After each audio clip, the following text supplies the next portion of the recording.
જય હિન્દ. આજે આપણે ચેપ્ટર નંબર 1 વાસ્તવિક સંખ્યાઓ એની અંદર હેતુલક્ષી જોવાના છે. પહેલો પ્રશ્ન, આપેલા અવયવ ટ્રી માટે x + y બરાબર ખાલી જગ્યા. તો અહીંયા અવયવ ટ્રી આપેલો છે. તો જો અહીંયા અવયવ છે 2 ને 2 આપેલા છે. એનો મતલબ એ થયો 2 દુ 4, y બરાબર 4 મળશે. પછી 5 ચોક 20, એનો મતલબ x બરાબર 20 ને 20 તેરી 60, એટલે 3x બરાબર 60 મળશે. તો હવે જો કે આપણે x + y પૂછ્યું છે. શું પૂછ્યું છે? x + y. તો x ની કિંમત કેટલી આવી? 20 + y ની કિંમત કેટલી છે? 4. તો બેનો સરવાળો કરો એટલે 24. તો આપણો જવાબ થઈ જશે 24. અવયવ પાડેલા છે એટલે ગુણાકાર કરવાનો છે. એટલે કે આ બેનો ગુણાકાર કરો એટલે y ની કિંમત મળે. જે કિંમત મળે આ બેનો ગુણાકાર કરો એટલે x ની કિંમત મળે. આ બેનો ગુણાકાર કરો એટલે 3x ની કિંમત મળી જાય. તેના આધારે આપણે અહીંયા x અને y નો સરવાળો પૂછ્યો તો x બરાબર 20 છે અને y બરાબર આપણે 4 મળે. બેનો સરવાળો કરો તો 24 મળશે. બીજો પ્રશ્ન જોઈ, 15 અને 35 નો ગુસા ખાલી જગ્યા છે. તો પેલા તો 15 ના અવયવ પાડી દઈ. તો 3 અને 5. 15 ના અવયવ શું પડશે? 3 અને 5. એવી રીતના 35 ના અવયવ પાડી દઈ.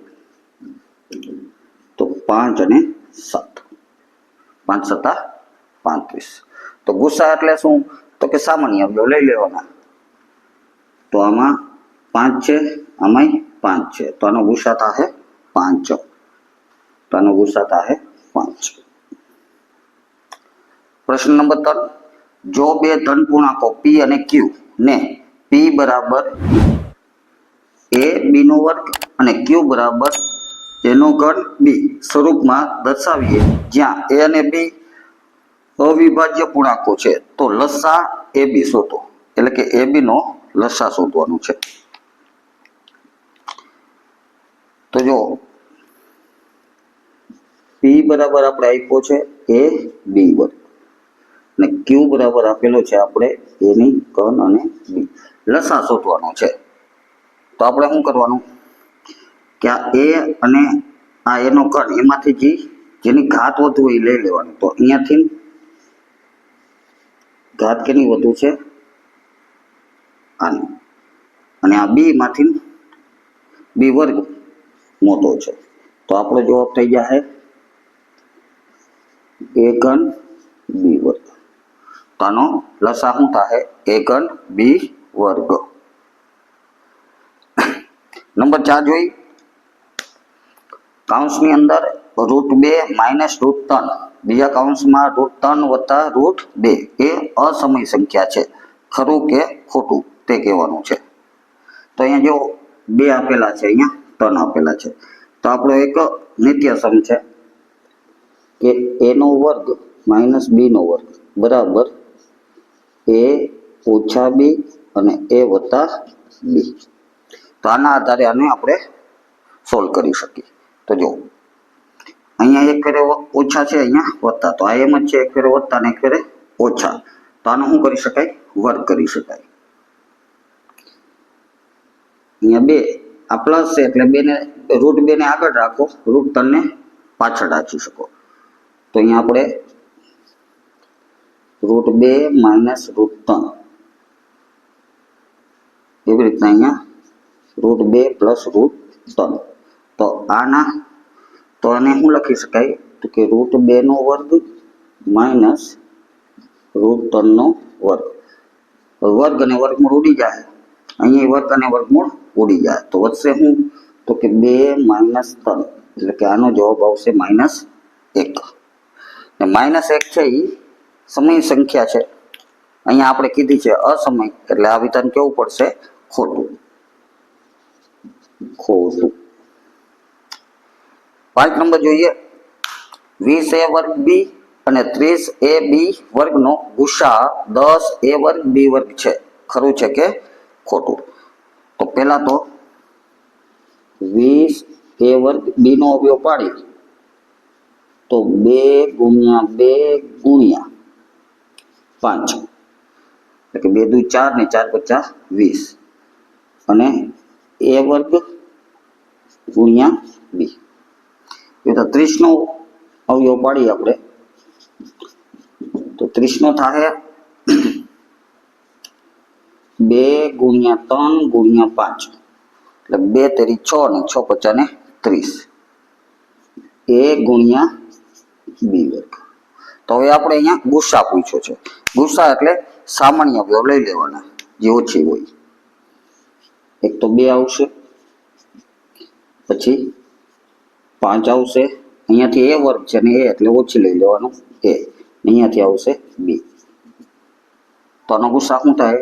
5 દુ 10 ab ને અહીંયા આપણે કીધું છે 10a² b² એટલે માટે આ વિધાને પણ કેવું છે?